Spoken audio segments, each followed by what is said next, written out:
Why is Semeka so angry? Well, first of all, he is angry because we have given him a paragraph. But that's a thing, Mr. Editor, that he cannot pay back, so we probably won't threaten anyone. Because he knows that his party was significantly compensated in 1923 with the money that came from Great Britain from the Ministry of Foreign Affairs. Imagine that the Ministry of Foreign Affairs of the Russian Federation paid some artists and activists to Slovakia who would make a campaign for the prosperity of Slovak social democracy. I wouldn't sit here anymore. Wait a minute. Progressive Slovakia denies it. No, wait a minute. What does it deny? These are real things. What do you deny about it? There is an agent who took money from the Ministry of Foreign Affairs of Great Britain, and she paid people in Slovakia who went and supported the participation of the progressive Slovak voters. It's about criminalization of the opposition. But what does it have to do with criminalization? Someone made a criminal statement. Someone is not being honest. And we have in the criminal law a new principle that says that it is not possible to influence parliamentary elections in such a way that other states in power will finance some political parties. I think that this is a serious problem, and it is right that there should be such a paragraph in the future. Menez's decrees, Mr. Editor, are an absolute part of the Slovak legal order. They are the result of world decisions that were after the end of the Second World War. They are indispensable for stability. And because the young Semeka wants a few votes for South Slovakia, I will start shouting that let's cancel it. We are just saying that some things cannot be supported. Do you mind that there is a ban on supporting Holocaust in the criminal law? Well, it doesn't matter. You are all quiet there. And we say right away that there is a ban on supporting the existence and significance of Menez's decree on peace negotiations. This is exactly on the same level. Freedom of speech is very suppressed within the European Union. You cannot have a different opinion. When you have a different opinion, you are immediately pushed aside.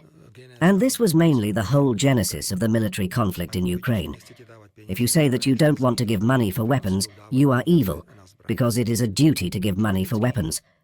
Politically, one country after another within the European Union is in a deep crisis. We have a dysfunctional political system. You know my opinion. It needs to be reformed on the basis of democratic parliamentary elections. Slovakia cannot have 100 political parties. And if we continue to create governing coalitions, so that 5-6 parties have to come together and govern, there will always be a huge space for conflicts, and the Prime Minister can go crazy, that I sometimes have to give 80% of my energy to solve these conflicts. Economically, absolute truth. We focused on everything but not on Europe.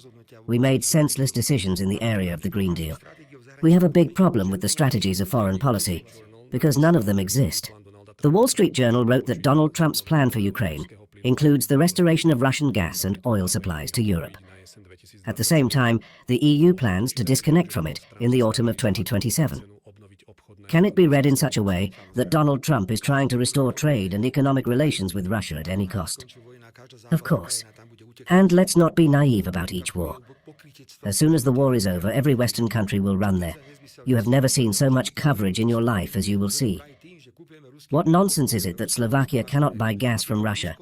Because thanks to the fact that we buy Russian gas, we support Russian military machinery. And at the same time, Russia is the second largest supplier of fossil fuels to countries such as France and other countries. We are going to complain about this. We have an agreement with Hungary. A qualified complaint is being prepared, and of course we will attack the court. And this decision belongs to those who call, and will call after the restoration of relations. One more thing, so that I can be more specific, we are not far away. I am asking the Minister of Foreign Affairs to restore as soon as possible the establishment of those mixed commissions that countries have, if there is economic cooperation. Somehow this has to end. What was done, Mr. Editor, at the beginning of the war in the European Union had nothing to do with democracy. Absolutely nothing had to do with it.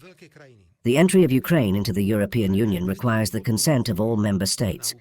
And these will be big countries that on the one hand support the war on Ukraine, and on the other hand will be the first to defend the entry of Ukraine into the European Union. We cannot name others. 100 times better than Ukraine is Serbia. Of course, Alexander, an excellent politician, is under enormous pressure. New political criteria are constantly being given to Serbia, just so that Serbia does not exist.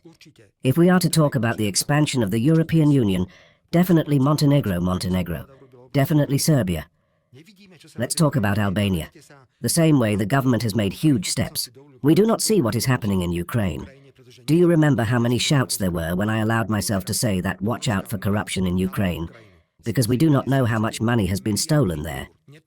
So far, the European Union has given 177.5 billion euros to Ukraine. We do not know where it all ended. And now there is another plan, and it will be very important based on the European Council to add another 10 billion euros to Ukraine, but above all, to arms.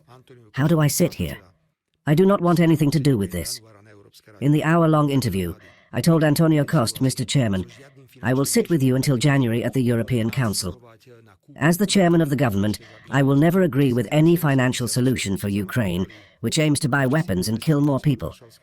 In 1988, if you asked me whether I could imagine the collapse of the Warsaw Pact, I would look at you like a body on a new door. Until 2 years later, it was all over. There is no way to say never, never. But Europe cannot go on like this.